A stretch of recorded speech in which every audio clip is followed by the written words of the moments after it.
Janet Geary will offer a prayer, then Val Payne will lead us in the Pledge of Allegiance, and then Cambry Bennett will favor us with a vocal number that has a relationship to the topic of the meeting this evening. Proceed that far. If I can get up.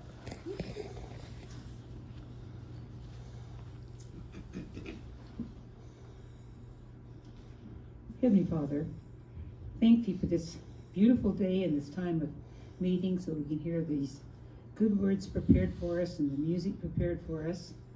And please bless those who are participating today, Heavenly Father. Give them the strength and the ability to express themselves the way that they desire to do.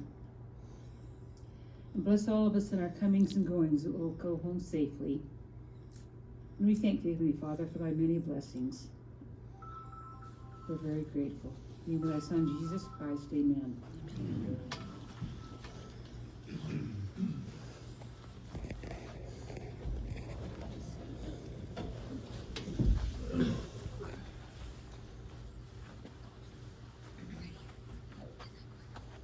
I pledge allegiance to the flag of the United States of America and to the republic for which it stands, one nation, under God, indivisible, with liberty and justice for all. Before I begin, I'd like to ask for your patience. When I chose this song, I failed to check if it had a karaoke track or not. It didn't. And then I realized, oh, it also doesn't have any piano sheet music. So I kind of had to improvise. I'm not a pianist by any means. The other thing I'd like you to be patient with is I'm actually 4 months pregnant, so the breathing is a little different. So bear with me. Okay. When I was a kid in the days of the train, I'd sit by the tracks on a long summer's day, and I'd wave to the brakeman and he'd wave back at me as the thunderclouds roll out of East Tennessee.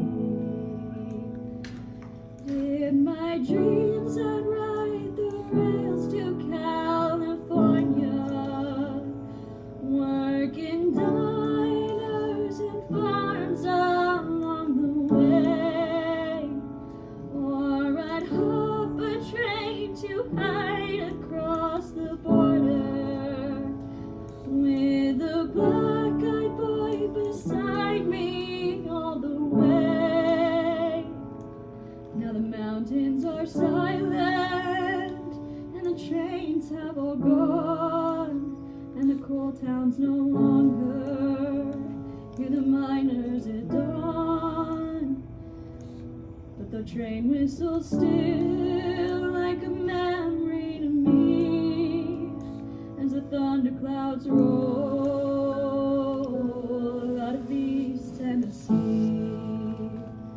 And in my dreams I'd ride the rails to California, working diners and farms along the way, or I'd hop a train to hide across the border with a black-eyed boy beside me all the way.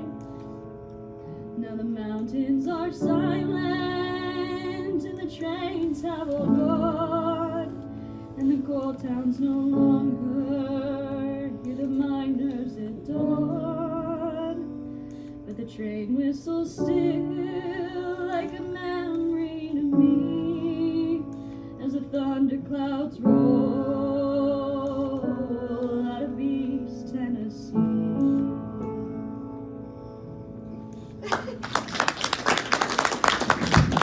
You guys are really too kind.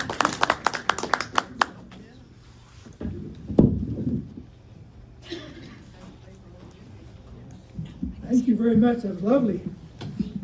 We wanted to have something railroad theme for music. And then just the other day I remembered that there's also an old Mormon folk song called Zach the Mormon Engineer. Sing it. Zach. No, sing I can't sing it, but I can relate the story. Zach had a wife in each of the division towns on the Denver and Rio Grande Railroad. And he got an offer of a better job as an engineer on the Union Pacific. And he said, I can't do it. My wives are on the Denver and Rio Grande. So that's next time we're talking about railroad things, we'll have to find somebody who can sing that. Well, I'd like to announce next week, a week from tonight, the Carbon County Historical Society is having a presentation on the history of the Tavaputs Ranch. And Butch and Jeannie Jensen will be there presenting that. So that will be something I don't want to miss. It's in the Carbon County Seniors Building, which is out in the fairgrounds area. It starts at 6 o'clock next Thursday night. So remember that. Yes? Where is the Tavaputs Ranch? On the top of the Book Cliffs. Straight east of Sunnyside? straight east of Fredericton or Sunnyside and East Carbon, that mountain right straight east, that's it, on top. Got it. It's my pleasure to introduce our speaker tonight. Chris Merritt is by training an archaeologist with a doctor's degree from the University of Montana.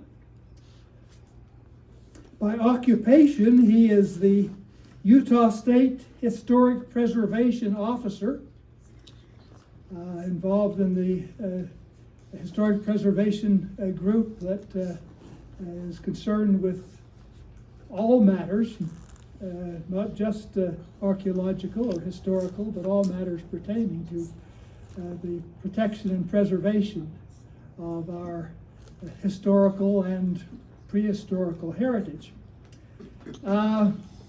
In character, he is a good and generous man who has been very supportive to Emery County for a number of years. In particular, I'm thinking a few years ago when there was a proposal from the BLM to have a final solution to the problem of the MK tunnels, which would have been to utterly obliterate all that remains. And Chris came and met with us and was a strong advocate, and that proposal was, for the time being at least, dropped. So we owe a debt of gratitude to Chris for that and for many other things. So pleasure then to invite you to come up here, Chris, and we want to hear what you have to say.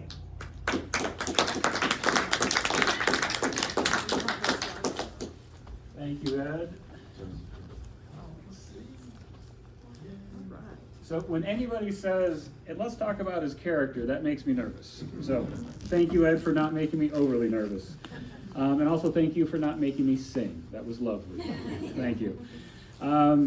I'm really grateful to be here tonight. I've had such a wonderful time chatting with these two lovely humans for a while when I got here, and all the rest of you guys that were telling me so many great stories.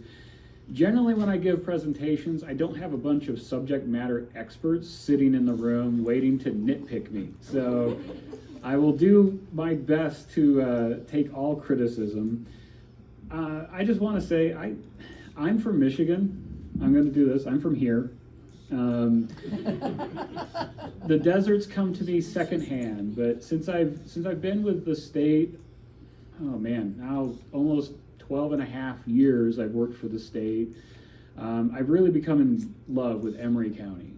I think it just has such an interesting cross-section of American history, Utah history. We always say, oh, Ogden's the crossroads of the West, but you think about this area, and this is kind of more the crossroads of this part of the West. And so what I want to walk through tonight, and try not to put you all to sleep, is a little bit of the work I've done understanding the history of the Chinese workers in Utah and beyond. I did my dissertation at the University of Montana on the Chinese history up there, and did many years of field schools and excavations. And when I came to Utah, my wife's from here, that's why I came here. Also, there was a job here, so it was a twofer. The story of the Chinese railroad workers is known, but it's always much like Bonanza and The Cook, right? It was this backstory, this backdrop, comic relief, but never really the focus of a conversation. It was never in front of that. And so my work in Montana and my work down here in Utah, my own little personal slice of fun is I try to research this particular history because it's been undertold in our state's history, but that can happen to so many different groups. And so I've taken this one slice out to try to tell some good stories. And the more I come to the San Rafael Swell, Emery County, even Carbon County, but more Emery County, is just the stories here are so rich. And I really am happy to explore a little bit of this today. And I'm going to start big, and I'm going to narrow to Emery County. So I want to paint a big picture, and then we're going to drive home. And so that actually helps me not get nitpicked to death by the end of this meeting, because you guys won't know all about what I'm saying. We all know by this point in your 4th grade history class in Utah that the Chinese were a major labor force for the building of our Transcontinental Railroad. That's probably where most people's depth of knowledge ends. Well, I want to expand this from these photos and have a really lovely conversation about photographs before this conversation started. And if you look at the construction of the Transcontinental Railroad, 1864, when they first left the Sacramento end or the Omaha end, the photos of Chinese workers are like this: faceless, backdrops, long distance shots. When they started working on the other crews and taking photos, you can see them, you can see their faces, you can see the white folks and the other folks working on the railroad faces. And there's a piece of that that's an analogy to how we treated them. The Central Pacific Railroad, who employed the bulk of Chinese workers in the construction, didn't track them by name. They tracked them by hundreds. And so for my ancestors, the Irish, they had an employment card with their name, occupation, pay rate. To the Chinese, it was 100 Chinamen, and here's the pay for them. And so if you think about it in that terms, understanding how the Chinese even got here and why they're here and how they were treated once they arrived is really an important part of the story. So I want to start there. And so I'm going to try to do the history of China in 15 minutes or less, more likely 10 or less.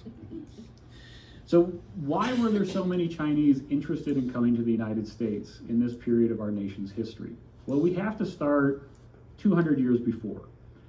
In 1644, we have what's called the Qing dynasty started. And this was a dynasty in China that created what we now know as the modern boundaries of China. That started in 1644.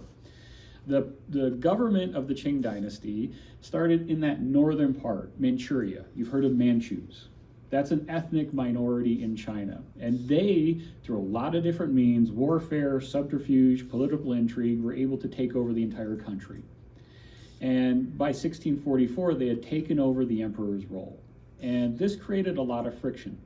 20% of the population, ethnicity-wise, ruled 80%. So just think of our nation, if every single political position, president to county sheriff, was controlled by African Americans, and no one else was able to get access to those jobs. There's friction. And I use African Americans because that's about the same proportion as what was seen in China right now in the United States. That created a lot of friction from the folks in southern China, the most populous part of China, the southeast corner towards Hong Kong and Guangdong province. So there was instantly friction, and then the government doubled down and said, nobody can hold political office but people that look like us. They created exams that some people took for 47 straight years and never were able to pass to enter public office. Positions were given to political favors, all of this. That created some heartburn. Now we add famines. The one thing the Qing dynasty really did was create really the same idea that the pioneers brought to Utah. We were going to make blooming by irrigation. dryland farming. And so China expended a lot of energy to irrigate huge portions of its land base, creating more population. Because as we all know, farms and farm families have very big families. And so that happened in China. So in the first 100 years of the Qing rule, the population in China doubled because of this focus on agriculture. But then when you're so tied to agriculture and you have a bad year, you have bad famines. So in about a 100-year period, it's really hard to estimate, about 40 to 60 million people died in China of famine, from bad floods, drought, bad infrastructure. That's a huge amount. Then we fast forward to the trade wars. You guys have probably been exposed to what's called the Opium Wars. That feels more comfortable.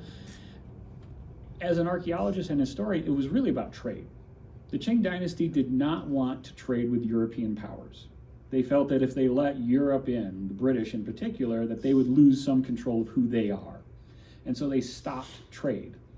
Well, the Brits, who were the most megalomaniacal people ever to say we want to be in every market possible, they forced trade in China.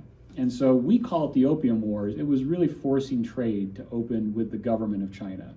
And opium was one of those products, because the British wanted porcelains and silks, because Europe had not figured out how to make porcelain yet, and they couldn't make silk.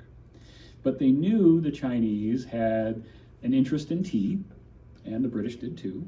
But they also had all these sugar or tea plantations in India and Sri Lanka, so they knew they could sell that to the Chinese. The other big factor the British had is they had Pakistan and Afghanistan as colonies, what are still today the #1 producers of opium. In China at the time, opium was consumed. Now opium, so I'm looking at a lot of old faces in here, and this is no shame. But if you've ever had a surgery and your doctor gave you a pill to take care of the pain, it was an opiate. That has been a very effective pain reliever for a very long time.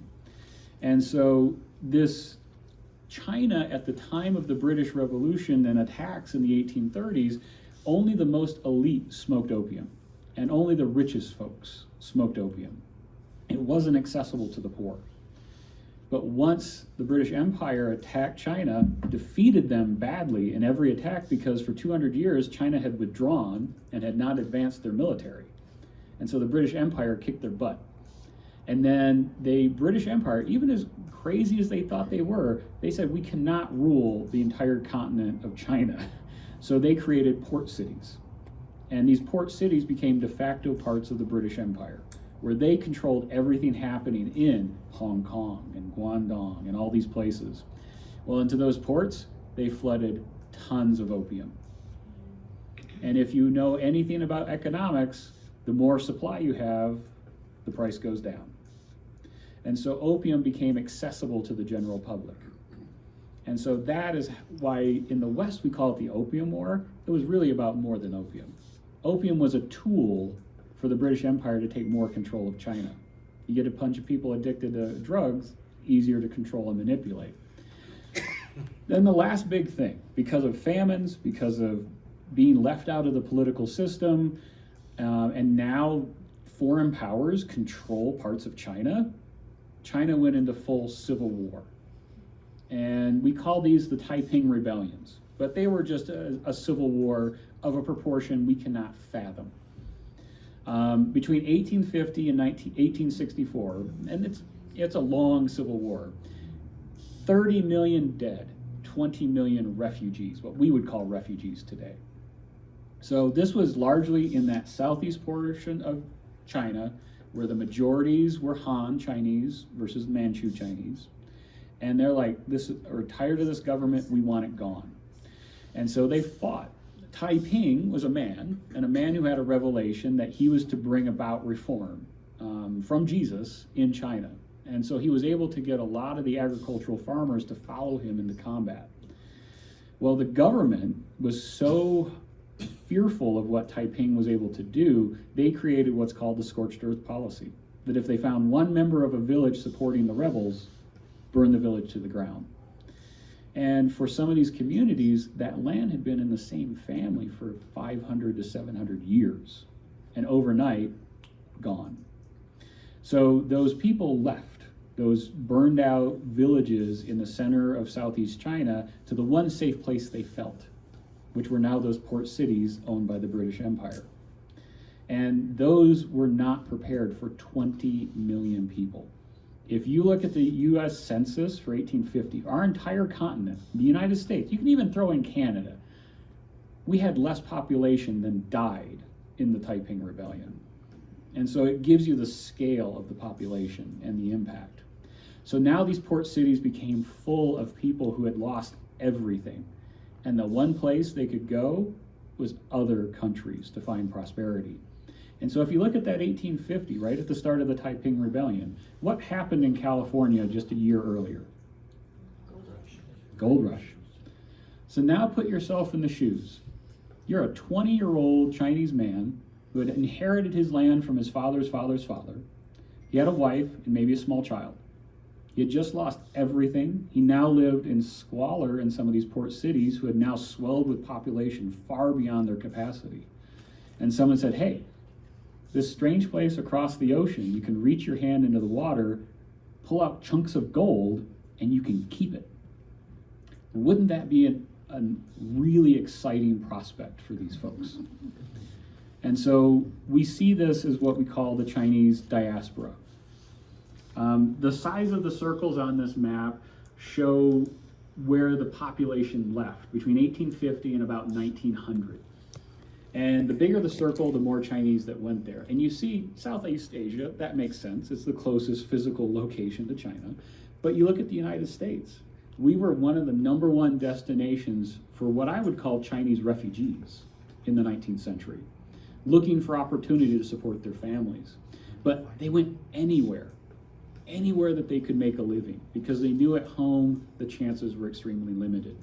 And so we see the first arrival of Chinese in 1851 and 1852, just a few years after the gold strikes. And they entered the gold fields of Northern California, instantly to face racism, instantly to face conflict.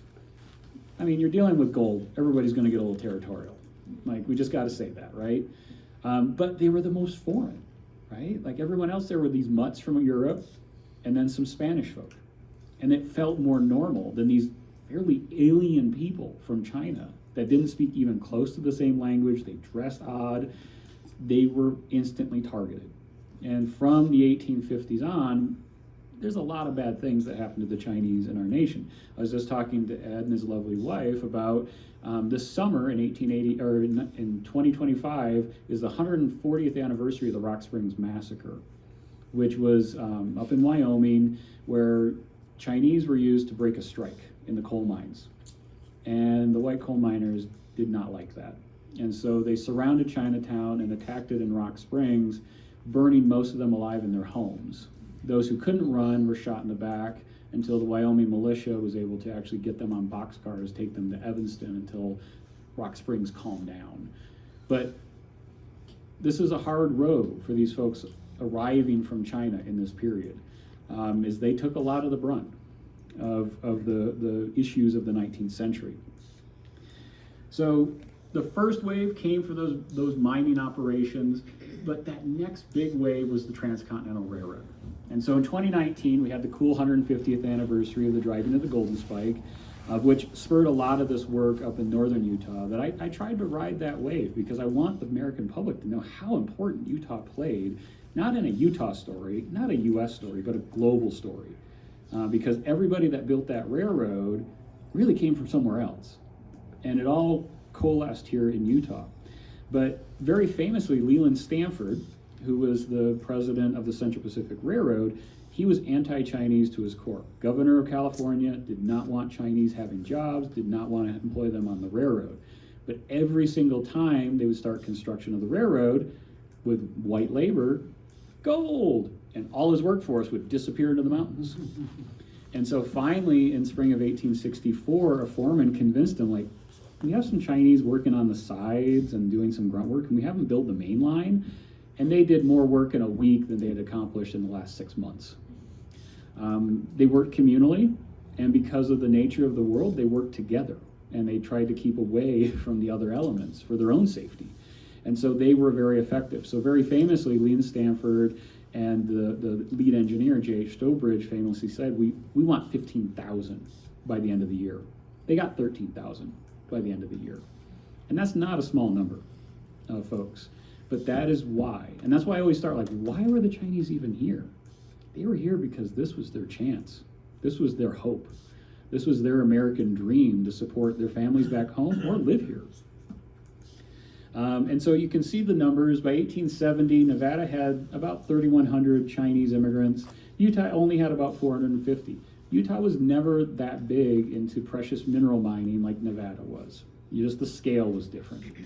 And a lot of the Chinese in Nevada were working what we call placer mines, right? The mines that the gold is in loose gravels in the creek beds. Chinese were never allowed to go underground. The few times that they tried, one in the coal mines of Rock Springs, didn't work out very well for them. And labor unions, who oftentimes controlled access to hard rock mines, also barred the Chinese from joining. So you didn't see Chinese working in underground mines, like big silver mines or gold mines. So Utah just has a unique history in that lens. So before I start moving more to the story here in Utah, I just wanted to show these, just kind of gives you the attitudes. Even though the momentous event in 1869 of the completion of the Transcontinental Railroad, 3 years later, both companies had filed for bankruptcy, and our nation was sent into a downward spiral of our first real depression in the nation's economy, because those two railroads had taken so much public money to build, and then they both collapsed. So in the 1870s, we see the anti-Chinese rhetoric really increase. And yes, that is an advertisement on the left for rat poison, but they're using a Chinese person to demonstrate the effectiveness. And then on the right is a Harper's Weekly showing how these Chinese men are going to kill the white women in a rampage while smoking opium with his pigtails. The 1870s were a hard time for the Chinese, but it only got worse in 1882 when we passed our nation's first focused immigration law, banning the immigration of all folks from China, period, as the first federal law to target an entire nation from being immigrated to our country. There were exceptions. Scholars, diplomats, and acrobats were allowed to circumvent that immigration law. 1874 is just 8 years previous, they banned women, Chinese women, from immigrating to our country because they were all being brought here for immoral purposes. The real point of that was, we want the men's labor, but we don't want the men to stay. And so if their wives can't come with them, they'll go home. So from 1882 forward, we had the Exclusion Act. 1892 is another first. It's the first time the United States government required someone to carry photo ID. Guess who they applied it to? All Chinese residing in the country had to carry with them a photo ID at all times. If they did not get found with a photo ID, they would be deported. So we targeted the Chinese for a while. These laws stayed on the books till 1943. 1943, what's happening in the world? World War II. And who were we working with in the Pacific Theater? China. And they said, if you really want us to partner, that's got to go. Because we want to reconnect families, we want to reconnect our future of potential immigration. So that's in 1943, immigration was reformed. But 1882 to 1943, there was no immigration of Chinese to this country legally. So focusing in on Utah a little bit more, I know this is a chart and it's not the most exciting, but just shows you 0 Chinese-born folks in Utah Territory in 1860, 1870, boom, there's the railroad impact, right? The Transcontinental finished a year earlier, peak in the 1890s, and then a slow decline. That slow decline is because of the Exclusion Act. Very famously, my dissertation in Montana in 1870, 1 out of every 10 Montanan was Chinese-born. In Helena, 1 of every 5. By 1900, 1 out of every 200,000. That is effective immigration reform. Not a big fan of how it was enacted, but it did what it was intended to do. And so you can see that impact. This is a presentation I gave over at Silver Reef, over outside St. George, about the little blip of Silver Reef in 1880 when they had their gold or their silver strike. Your family's from Silver Reef? Oh, okay. Hopefully the good side of Silver Reef. There's some good stories in Silver Reef. What's funny, the Chinese section of Silver Reef is in the middle of it and surrounded by the commercial district. And so it's like right in the hub.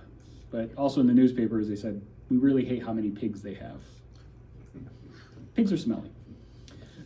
So the first Chinese to arrive in Utah came from the Central Pacific Railroad in that spring completion of 1869. Another little known story is we think of them associated with the construction, but for the next 30 years, the Chinese railroad workers were the mainstay of maintaining the railroad from Sacramento to Omaha. So if you got on a train in 1880 in Omaha, Nebraska, you'd see Chinese faces every 8 to 10 miles, every section house. It was because they worked cheap and they worked hard and they didn't cause trouble. And unlike my Irish ancestors, didn't show up drunk all the time. And you needed a water place every 10 miles. Yep, and so yeah, perfect point. Run the steam engines. Yep, so you had these water stations every so often to fill up the steam engines. You're a railroad nerd, I love it. And so they became the mainstay for the next 30 years. And the famous champagne photo, you guys have probably heard there's no Chinese folks in the photo, even though they supplied 3/4 of the workforce for the railroad. There's actually two reasons for that. One, there's an exclusionary aspect. Two, they were actually already back to work. Because the railroad on the Central Pacific side, the first train derailed, and so they had to bring in a replacement train. On the Union Pacific side, they hadn't paid their workers in Wyoming. And so the president of the Union Pacific actually got held up by strikers outside Evanston until they got paid. So they were supposed to do the Golden Spike on May 8th, had to wait till May 10th. But by that point, you have 5,000 Chinese folks just hanging around, like, no, you need to go work. And so they went back to work. But in this photo, we think, this is a nerd moment, but there's probably 2 Chinese folks actually in this photo. This guy with his back turned, he's actually wearing looks like a Chinese tunic. And then if you see this guy, he's holding his hat straight out. There's a Chinese guy right there. So both didn't have their faces in the photo. And we kind of assume the guy with his hat was on purpose. Because these aren't like quick snapshots like you have today, right? You have to hold your hand out there for a minute. So I'm going to first talk about some of the work we did on this stretch. This is called the Promontory Route of the Transcontinental Railroad from Golden Spike. Who's been to Golden Spike National Historical Park? A few of you? Cool place to go visit. Maybe they'll have staff, we'll see. But it's a cool place to go see steam engines because they have 2 of the recreated steam engines that were at the celebration. So you can actually see both a coal burning and a wood burning steam engine do the reenactment. But from there west, this stretch of the Transcontinental Railroad is pretty isolated. And we started work here in Terrace in 2015, starting to look at this history of this red line is now a backcountry byway managed by the BLM. And so you can actually drive the old Transcontinental Railroad from Golden Spike all the way out to Nevada. And so it's actually a really cool place to go out and explore. Is it paved? It is not. It is very rustic. I'm going to do math for you too. The other thing I tell when people go out there is every mile of track had 3,300 railroad ties. Each railroad tie was connected by 4 spikes. Each railroad tie is replaced every 3 to 6 years. So in a 40-year period, there's a lot of railroad spikes on the side of the road or in your tire. We actually had one car get 2 flats within 100 yards. So it's definitely a place you bring spare tires. And you drive when it's dry conditions. Don't drive when it's wet conditions.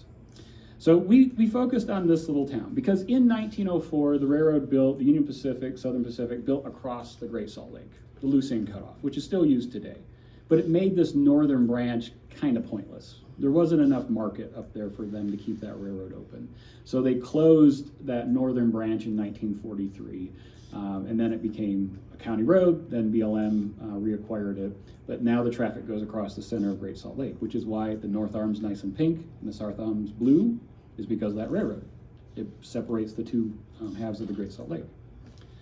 So Terrace, in a nutshell, established in the 1860s as pure happenstance, halfway between Elko, Nevada and Ogden, Utah. That's the only reason it exists. Mileage. Steam engines spend 6 months in service, 6 months in maintenance. They are heavily maintained. And so if you had a train break down, you'd had to haul it to one of those two hubs, Elko or Ogden. And so Terrace was created as a middle point, so trains that broke down in between could have a place of repair. They also had helper engines there, much like helper here in Carbon County or north up in Carbon County. And so this really came from nothing. They had to bring in fresh water by a 13-mile buried water pipe from springs up in the mountains, because you can't put alkali water into a steam engine without a bad thing happening. And so they brought in water from the mountains. And so this really was a single industry town. It was focused for the railroad. You see the 2-story train depot. You see the tracks. They planted ornamental trees using this precious water that they had to bring in.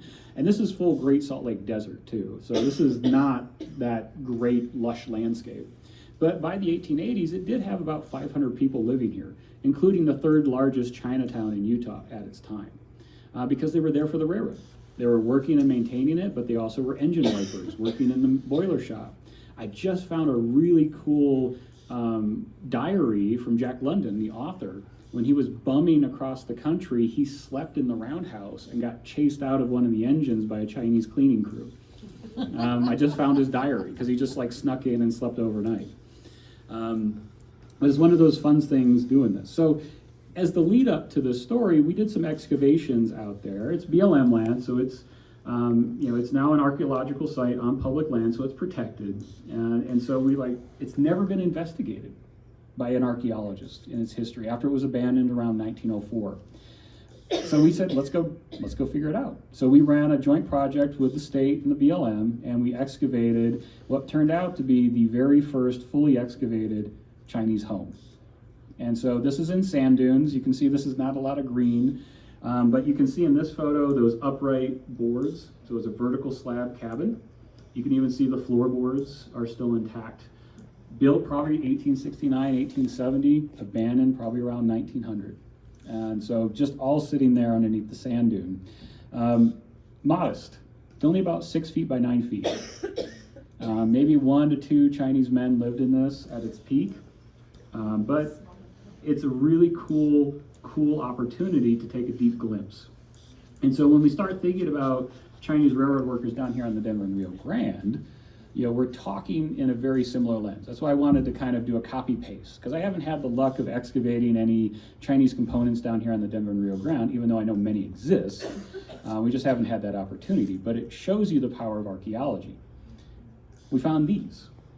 So folks that go dig for bottles or go do that kind of stuff, archaeologists, we don't like that, right? That destroys a lot of the archaeology that we try to learn from. The other thing is because folks that are digging are looking for bottles or whole pots or stuff. The smallest thing to me gives me a story. And so when we were excavating, actually I had the lieutenant governor who loves history out there. She actually came out and helped dig for a little while, which was wonderful. And so she was working this unit where we found some of these artifacts. Chinese olives, coconut shell, peanuts, ginkgo biloba nuts, and a Chinese watermelon, and a peach pit. These goods came, some of these goods, the peach pit may be local. I'm giving credit probably to Brigham City area for that one. But most of this other came as pickled or dried from China.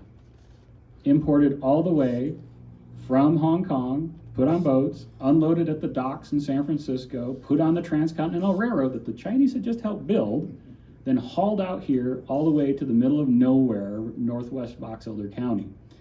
And you can still go to like the Chinese supermarket in downtown Salt Lake, the Chinatown. You can buy jars of Chinese olives. They're very heavy pickled vinegar. The coconut were mentioned a lot in oral histories that would be, they would just dry them and chunk them so you could just pull the flesh off and have it as a little treat. If you've ever had Chinese food here in the United States, it's Cantonese style Chinese food. You've had Kung Pao chicken, peanuts. So all of these things are producing a very Chinese diet in the middle of nowhere, Utah, because the Transcontinental Railroad was the Amazon of the 19th century. You could get anything, and it was right at your doorstep. This is the cooler thing. Anyone want to guess what those are? Fish vertebrae. Very, very small. But we found these while excavating. They're all imported fish. So we have starry flounder and horsehead and California sheephead and sucker. So I'm going to walk you around these. Horsehead and starry flounder, native to the South China Sea. Probably came to Terrace in big stoneware jars, dried, and then rehydrated to cook in traditional white fish meals. But what's really neat is the sheephead and the sucker. So if you've ever been to San Francisco, just about an hour or so drive southwest of Monterey, Pebble Beach. Monterey was famous for its Chinese fisheries. They had Chinese junks, they had Chinese fisher camps, Chinese packing plants. They probably, their own countrymen, were catching fresh California sheephead in the Pacific, putting it in big boxes of ice, loading it on trains in San Francisco, so the Chinese living in Terrace, Utah had actually access to fresh fish from the Pacific coast. Sucker, we think that came from the Sacramento River. It's freshwater. And the Chinese fishermen were also doing that. But they're this big, these little artifacts. And so the volunteers we had out there actually helping us dig did an amazing job identifying these in the screens. But that's why I always say that we always like to try to find the smallest things, because they can tell us a story we don't get other ways. Yeah. How do you identify them? You send it to that guy. He specializes in Chinese fish. And so he collects dead fish, gets all the meat off them, and so then he has a type collection. And so he can take the different vertebrae, how they're shaped, and he can identify it all the way down to that little critter. These all came in these are Chinese brown glazed jars. So these were made in China, imported here, full of those things. The one on the left is what we call a wide mouth jar. That would have had pickled duck eggs. You've heard of 1,000-year-old eggs. Those dried fish would have come in that. Coconut would have come in that. They would have been about yay big. And then the one on the right is a Chinese liquor jar. They look like vases.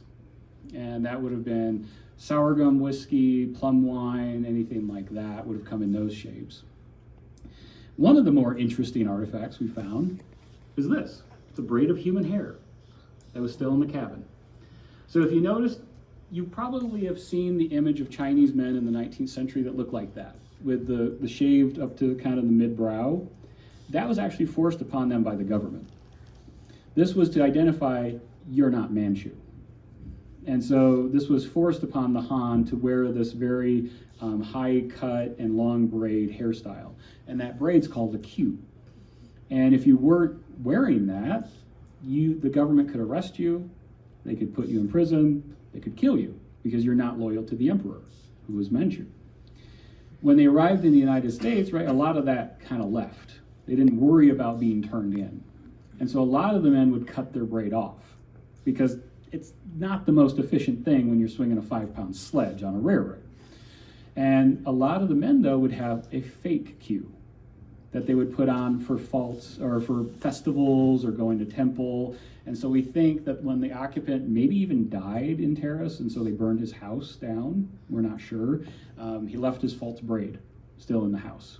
So it's human hair, but probably part of that queue, that long braid. So that's what we can learn from a very intensive excavation. We did 2 weeks of digging, uncovered the house, uncovered about 3,300 artifacts ranging from a switch key all the way down to fish bones. And so very careful excavation can tell us a lot of data that we can't get from history books or newspaper accounts. So this is where we now transition into your neck of the woods, the Denver and the Rio Grande. Now, a lot of my career I focused on the Transcon and the Northern Pacific up in Montana, and I always knew that there was components in the Denver and Rio Grande, but understanding railroad history, the further you go in time, the more of a dumpster fire it is. Because these companies are changing all the time, and they're changing contractors, and they're acquiring and investing themselves. So by the time you get to the Denver and Rio Grande, it becomes a little messy. And understanding who was building it and where. Like the Transcontinental was simple. They were building in 2 lines. Very simple. the Denver and Rio Grande, there was contractors working in Utah County, Pleasant Creek, the swell, or the east side of the swell, Buckhorn part of the swell, all the way over to state line in Colorado. Different contractors working at different points, building the Denver and Rio Grande as they entered Utah. And so this map's from 1883, and you can see Green River to place you there. You see the Green River cutoff, the wagon road, Old Spanish Trail route, and then you see some of these locations. But as Bernice asked me to come down and talk a little about this history, I'm like, I better get boned up on this because I'm going to be in a room with a bunch of people smarter than I am. And I just started geeking out. So we know that the Denver and Rio Grande was being pushed into Utah to expand the markets. So the Denver and Rio Grande was really a Colorado-based railroad, and they really wanted access to the Wasatch Front. They wanted to get freight and passengers into Salt Lake City and Provo. Coal, around the same time, started to be prospected down here, but it couldn't really be heavily developed because you can't sell coal without a railroad to get it somewhere. And so this was really this gold rush, but in this case a black rush, of getting coal out of this area. And so the Denver and Rio Grande had a lot of interest. So the first wave of contractors sent to this area towards Green River was actually out of a man by the name of Bishop Merritt out of Eden, which is up in Weber County. And I found the newspaper article in 1880 showing that he's sending several dozen LDS workers down here to start construction of the Denver Rio Grande around the Green River area. And then I only found one newspaper article talking about the Chinese being sent down here to help construct the Denver and Rio Grande, which is really interesting to me because I've visited several sightings and I've found Chinese artifacts. So I know they're here long term, but the construction is murky because you have contractors everywhere. And I like this one, so those of you who don't maybe want to read this. So June 2nd, 1881, so this is in Salt Lake. Departing heathens. There are but 95 heathens in this city now, which is perhaps about half the number that have been in the habit of making Salt Lake the scene of their flying soapsuds. A majority of the absent ones have gone to work on the Denver and Rio Grande Railroad, where they secure steady employment and fair wages. The Chinese merchants here feel pretty dull for not having anticipated this decrease in the population from which they gain their customers. They have made pretty heavy purchases of goods. So this is the one article that I have that shows that Chinese workers were sent down to help construct the Denver and Rio Grande in this region. Another article, upwards of 2,000 men working in Castle Valley, which that's actually not a surprising size for the number of workers you need to build a railroad, given what we saw in the Transcontinental. But it looks like the proportion of Chinese workers is a fairly small proportion of that compared to, the good faithful folks from up in Weber County. Chris? Yes, sir. The reference to flying soap suds makes me wonder, were they doing laundry? Is that the connection, Chinese laundries and Probably both. flying soap suds? Yeah, so they're using that epitaph because by this time Salt Lake had been full of Chinese laundries. Like every block had a Chinese laundry, and so it became kind of synonymous with the Chinese. And so down here there probably were those Chinese men doing soap suds, but also those working on the railroad too, doing both. And probably several of them were veterans of the Transcontinental Railroad construction too. And it sounds kind of derogatory because it sounds like they're saying good riddance to those flying soap suds created by those heathens. Oh yeah. You can read a lot of newspaper articles and get a lot of really good racial epitaphs from the 19th century. But it definitely there was never really a positive story about the Chinese in newspapers. And the laundries created a lot of problems because a lot of communities didn't like the laundries because it would ruin the water, and they used lots of lye, and that would ruin the water, and it was dirty, so there's a lot of connotations there. One of the fires in Silver Reef actually started in a Chinese business. A lantern got knocked over and started. So there was also a lot of people that didn't like the Chinese because a lot of mine towns burned from Chinatown. So there's a lot there. But the first really introduction I had to this region was talking to the Trust Lands Administration, SITLA, or whatever they branded themselves today, for the Spirit Railroad, of which SITLA has a nice big chunk that has now good interpretation and fencing out north of Buckhorn. Well, I tried to dig out who built that, because I've heard a lot of stories like, oh, the Chinese built that, there's Chinese cabins out there. I can find zero evidence of the Chinese working on that section. Now, does that mean that they didn't? No. If someone showed me some artifacts that I could recognize, I would change my opinion. But from a historical perspective, that section where they were building north of Green River towards Price, but then they were also building across the San Rafael to try to get over here, they were building both really at the same time. And the article I found is that the railroad was abandoned in fall of 1881, this section, the Spirit Railroad. And the contractor sent out a notice. Bullen and Hendricks was the contractor. They were out of Salt Lake City. And they released all the workers on the Buckhorn Flat line. And like, okay, well, it doesn't still say who they were. And so I kept digging, until I found this really cool article focused in Green River. And I'm going to read this one to you. So that getting rid of all the workers, saying, here's your payout, you can be gone now, we're done with your labor. The paymaster wrote an article to the Salt Lake Republican. And he's like, it got along pretty well except one camp where mainly Irishmen were at work. Then the difficulty began. They wanted money in full or blood. When night came, when 8 men armed with pistols filed into the store and told us we must procure the money inside of 12 hours, failing in which we would be blown up with powder. The article continues to go on that as he convinced them, he's like, I'll wire for money. As he watched them walk away, he saw them picking up jugs of black powder that they had placed all around the store's perimeter. And as he looked out the window, he even saw several guys that were behind the trees pulling their guns back. And so he took the threat seriously. And so by this time, a paymaster coming from the Denver and Rio Grande building east of Green River, coming towards Green River, came in, gave him enough money to send the Irishmen on their way.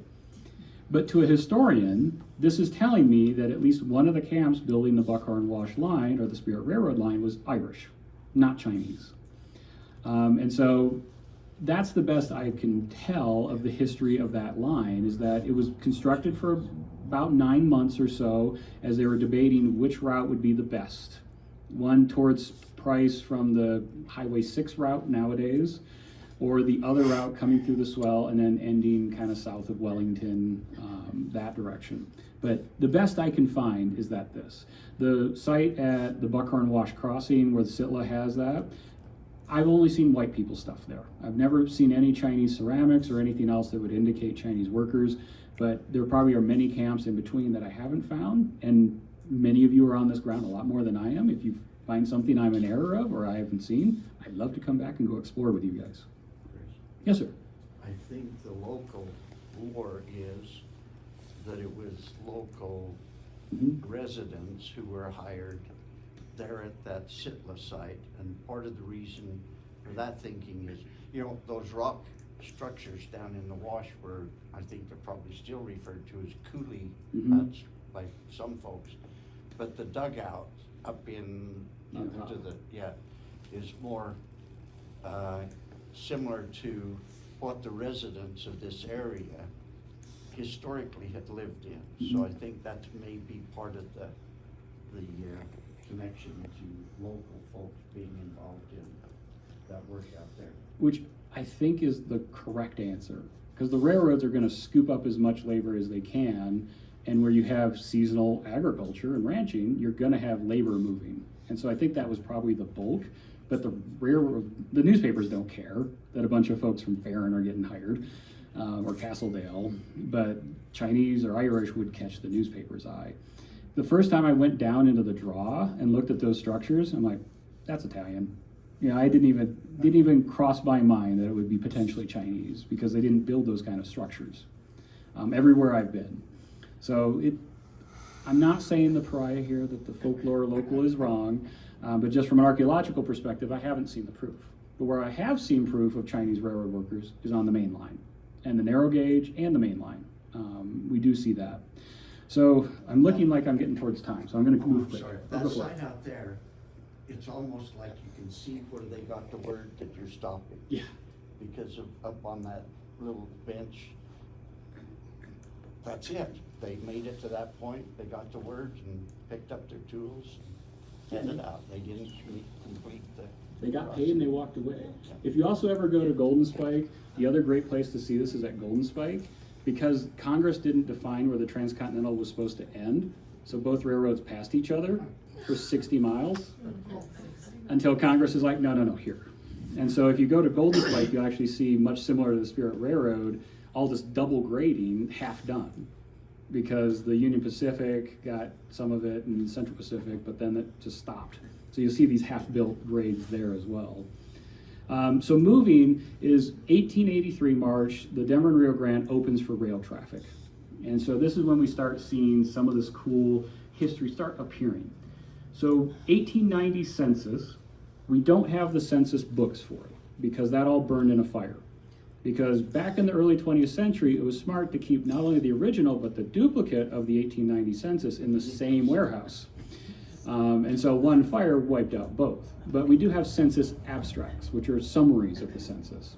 And this is where we start seeing the Chinese appear on the Denver and Rio Grande. And so the 1890 census, you see 12 over at Thompson's, 15 is kind of between Thompson and Westwater, Blake, which we all know is Blake's Crossing, which is Green River now, Woodside, Wellington, Price, and Helper, quite a large community in Helper, probably because of the Helper engines and the wipers and same as Terrace. So very kind of similar history there.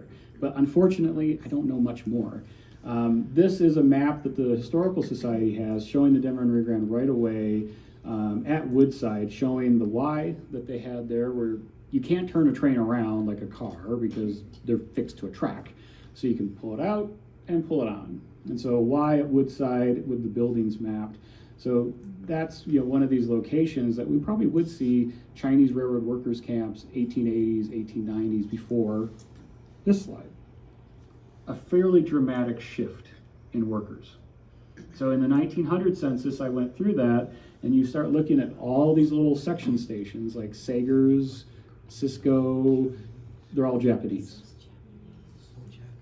Because of the Chinese Exclusion Act, by the 1890s, the railroads still needed tons of labor, and there was still like, we don't really want all these Catholics, Italians, coming to the US and working jobs, and we can probably pay somebody from Asia less. So there was actually a directed target to get Japanese railroad workers to work here in the United States. By 1911, a fifth of all railroad workers in the West were Japanese, like West. Because they came here, many of them still spoke English or could write English because of difference in Japan versus China. But you see this history expressed on your sightings. Mounds, Japanese. The first time I visited Mounds, I should have put it in the slide, I found this piece of porcelain, which is Japanese porcelain with a poem on it. And it's right on the ground surface out there. But this is the story, what happens after 1900. The Japanese, or the Chinese, are aged out. They're too old to work this labor anymore, and you can't get new ones here because of the Exclusion Act, so we replace the labor with Japanese. And between 1900 and 1920, that's when we start seeing Italians, Greeks start appearing, also working on railroads. By the 1920s, we see Mexican labor being brought in on railroads. It was just one new immigrant group after another because they could pay them less than the other groups. But it's really cool. This one's probably an Ogden photo, but just showing that history. So Carbon in Emery County is so unique because you have Japanese railroad history, you have Chinese railroad history, you have Japanese coal mining history, you have Chinese coal mining history. There's no other place in the state you have this confluence of history. Not to mention the Greeks and the Italians and all the other folks that made this region so unique. And so I kind of really appreciate Bernice saying, I want you to talk down here because I had to dig into some of this research quite a bit. And I also found this. So Chinese helps Uncle Sam by buying a war bond. So Ah Yong, he, in the article, describes he was a 37-year veteran of the Denver and Rio Grande Railroad. And he retired by this point in 1917, and he was helping buy war bonds to support World War I. So a country he could not gain citizenship in, a country he could not bring his family to, he was still supporting the war effort. And I've seen this all over the West, is that they were still, in their minds, patriotic to the country that they lived in. And so, yeah, kind of a cool story that this gentleman, and Ah, by the way, is basically like Mr. It's a formal title. And trying to do history on the Chinese experience in particular is nearly impossible. The genealogy on it is impossible because the census records are Ah Wing, Ah Fong. That's like saying Mr. Chris. You know, that's not going to help you do genealogy.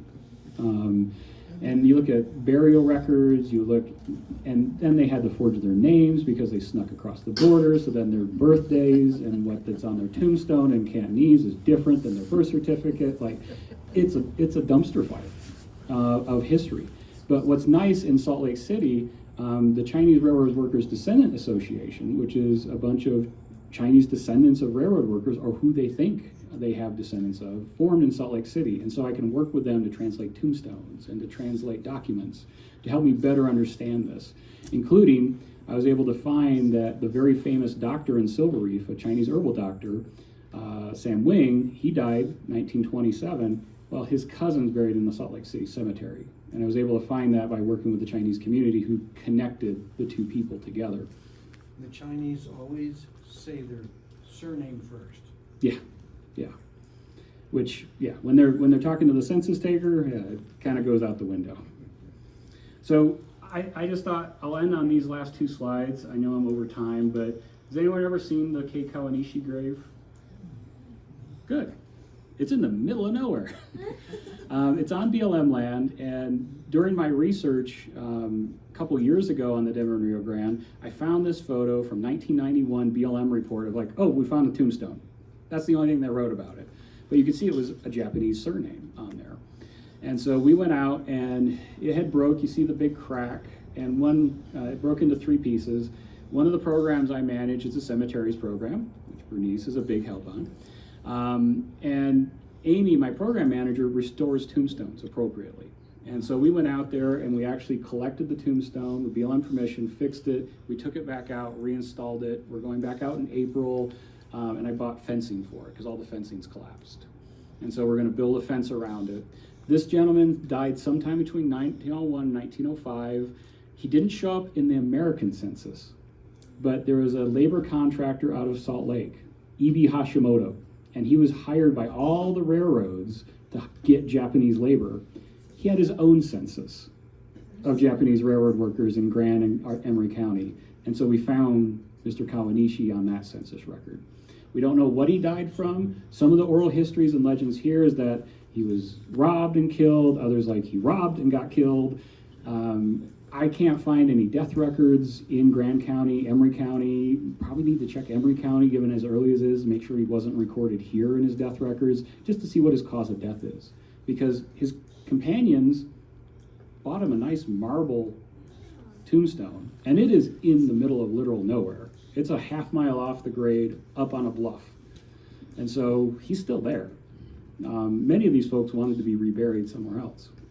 But yeah, it's a fun project to do, not just archaeology and history, but actually do something positive for it too.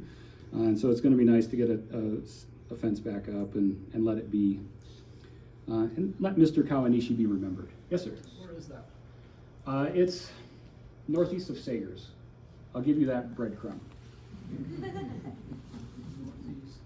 Sagers is a canyon coming out of the book that's between Thompson and... But Sagers is also a station on the Denver and Rio Grande. It's in Grande County. Yeah. Then I'll give you this breadcrumb. Go to the George Edward Anderson collection at BYU. He has pictures of Chinese workers in Price. Okay. You might find interesting. Oh, that's good to know. They're actually on a hand cart. Okay. And there's, their foreman is in the background. I think it's a Bunderson was the foreman. But it's a great photo. Really great photo. Okay, thank you guys for that. I will give it to you, but you can follow the breadcrumb. That's easy. Yeah, Sagers is a section station that does have Chinese material culture at it too. I've seen that on the ground, so porcelain. But yeah, I wish I could give you actually better coordinates because it's north of the railroad grade before the cliffs. Do you need help with the fence? We might take some help if you want to go out because we're gonna have to haul it in by hand. So we also worked with the BLM and did a small survey of the Price River narrow gauge. So the original Denver and Rio Grande to the Price River Gorge was narrow gauge. It had to be upgraded to mainline size just a few years after it was built. But that's what goes through the Price River Canyon is narrow gauge. It wasn't built to spec in 1881, and so that's why they had to move it pretty soon after. But we hired a firm to go survey some BLM land, and they did find some Chinese material culture. This is what's called a bamboo bowl. This is Chinese porcelain, and it would have been your more worker bowl. I'd love to find more camps to come down. I'd love to do an excavation down here like we did up in Box Elder to kind of learn more about this history because it's a really cool part. And so this little fragment looks like some of these guys. So these are some of the other porcelains we found out at Terrace. You see the bamboo on the bottom right. Because the Chinese beat us to porcelain making by about 1,000 years, they had porcelain on their shelves as much as we have earthenware, like your white plates at home. It's just as common to them to use porcelain. In our world, it was very expensive in the 19th century. To them, it was just tableware. But yeah, we found the very basic workers' wear up at Terrace. We found 4 seasons, which each side of the vessel has a different flower depicting a different season, all hand painted. The upper left one is what's called wintergreen. It's a very unique glaze. It looks like jade. That's what it was meant to mimic. And then that bottom spoon, I actually took Congressman Moore out to Terrace after we were done excavating, and just about an inch after where we stopped, this had popped out of the ground after the freeze. And that's a bowl, a flat bottom spoon. So if you ever go to a Chinese restaurant and they have that flat bottom spoon, well, this one was made between 1862 and 1864. And it just had popped out of the ground like the next day. Yes, sir. Let's go back to the Price River Canyon. So that was narrow gauge. So have you been down to the tunnel? I have not. So do you know if is it factual that that was the only narrow gauge tunnel in Utah that saw passenger train traffic?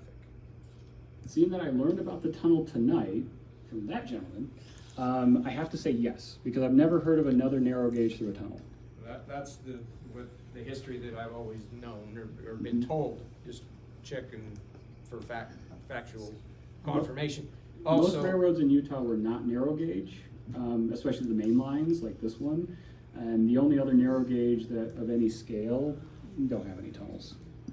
So back to the standard gauging, and when the narrow gauge was abandoned and the line was moved out closer, because it was moved multiple times, Yeah. but I've always understood that to have been about 1890 when the line was standard gauged.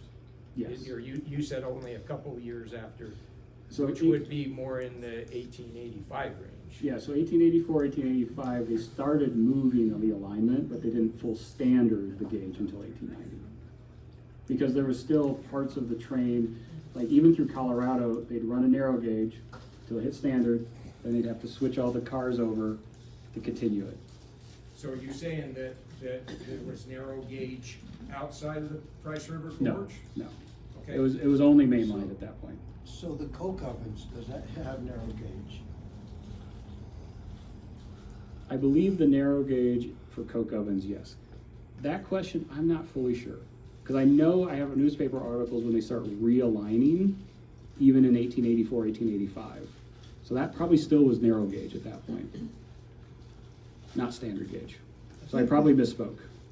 When they standardized the gauge, they did it very quickly, had everything ready. I think it only a few days to change that. So I think they did the whole, They did it in the a whole wave. thing at one time. Yeah. So before that, it would have all been narrow. So I'm not as perfectly clear on that.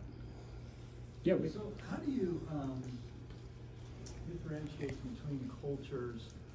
I call it, culture contamination. That these Chinese porcelains, which were collected by regular people through trade, how do you know that bamboo is brought there by the Chinese and not brought there by, an Irish or an American worker? Because to me, in my mind, I don't picture the Chinese having lots of room to carry porcelain stuff, right? They're probably traveling in a suitcase. Imagine they might have something that's of great value to them that might be porcelain that they might have brought. But how do you differentiate that maybe this was just a depot, it was some broken, Chinese, whatever, tossed off on the side and a garbage dump on the side of this. How do you Good tell that question. apart? And so, good question. So I'm going to answer that multiple ways. So first is doing this for 20 years, I've never seen bamboo or Four Seasons show up in a deposit that there's no Chinese mentioned. Just never. Just does not show up. Wintergreen I have found in sites where there's no mention of Chinese workers at all, so that makes me question, like, it is prettier, it looks different, is more of what Europeans wanted. Second way I'm going to answer, if you look at the bills of lading, the stuff coming into the US and San Francisco, all of this ware is going straight to Chinese merchants. And so it's being really focused at Chinese expats, Chinese here in the United States. Those Americans, like Irish, they're going for what we call blue on white, that really fancy bright white porcelain with very fancy blue. That I find everywhere. But that was what we call export porcelain. It was designed for the European and American market because that's what people wanted. Designed in China and made in China and then exported over here. Yep, no one in China used it. It was all meant for us because we wanted that really bright white stuff. Because you do see that quite a bit. Mhm. Yeah, and so those two bits of information really help me say confidently, I don't see interaction happening in that way. Is there one-offs? Yeah. But as a general rule, I think if we're finding this material, we're finding expression of a Chinese worker. And also, too, you need to think of time depth. Some of these folks were maybe at that section station for a decade. And so they do have time to access more stuff than maybe a construction camp. But even a construction camp, like on the Central Pacific Railroad, they had a Chinese store in a boxcar that the railroad bought all the goods in it, sold it only to Chinese workers. So not only did they not pay the Chinese well, they had to buy all their things from a railroad store with their own money. And so those things all build up a very confident level. Is the Chinese and even Japanese export looks very similar. This white, very good porcelain with blue decoration for both cultures. I just don't see it in other places where I don't find Chinese folk.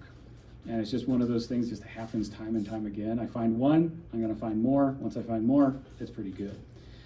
Third reason, no one wanted to really associate with the Chinese that they were interacting with. And so these goods looked like them, right? This is what they had in their homes. This is what you saw at work. So there was a little bit of racial bias against these things. There's like editorials of like Chinese junk shops. That's what they're selling in Chinese junk shops, is this type of stuff, versus the Chinese stores catering the white market having different things. So is there, this Chinese guy who had an Irish friend and they traded things? Yeah. But from an archaeological perspective, I just don't see that pattern. That was a very long answer, but that was a very good question. Okay, I'm actually thankfully at the end for everybody, so. You might have said where, but I missed it if you did. Where is this narrow gauge tunnel? These guys build a tunnel more than I do. Between Woodside and Grass Trail Creek confluence of Price River. So along Price River. Up canyon from Woodside, down canyon from Grass Trail Creek. So on private property, used to be an alder out of East Carbon. I'm not sure who owns it right now. Yeah, and from an archaeological perspective, about 1% of narrow gauge has ever been inventoried by archaeologists. So you guys have been on more of it than any archaeologist who's living. And so, versus the Transcontinental, we've done a lot of work. And so it biases my understanding quite a bit. So I'd love to come back and hang out with you guys for a day, if that sounds admissible to you guys. Show me some stuff. We don't even have to invite the BLM if you don't want. So I know that kind of ranged across the board, but I hope that felt good. I hope you guys learned something tonight. I love telling these stories. I love interacting with you guys. I was able to take a great tour of the archives from Suzanne earlier today, so thank you for that. And, local history is the best history. I'm from Salt Lake City, I'm here from the government, I'm here to help, doesn't lay that well. But I appreciate what I've learned here tonight from you guys, so I appreciate the questions, because I only know as much as I know, and you guys know more than that. So appreciate you guys, have a good night, I'm happy to stick around for questions. Thank you. Have more questions, you probably pull your arms over to refresh things here. Appreciate your coming and giving us this. Next month, it's what, April 19th? Anyway, you'll see the things. It will be on the Cleveland Lloyd Dinosaur Quarry and the families that actually were involved in discovery and first developing that. So that will be a very interesting presentation. Stokes family and others that were involved in that quarry from the beginning. So that's what we have next year, and then a week from tonight, remember, the Tablet presentation prize. Thank you. Thank you all.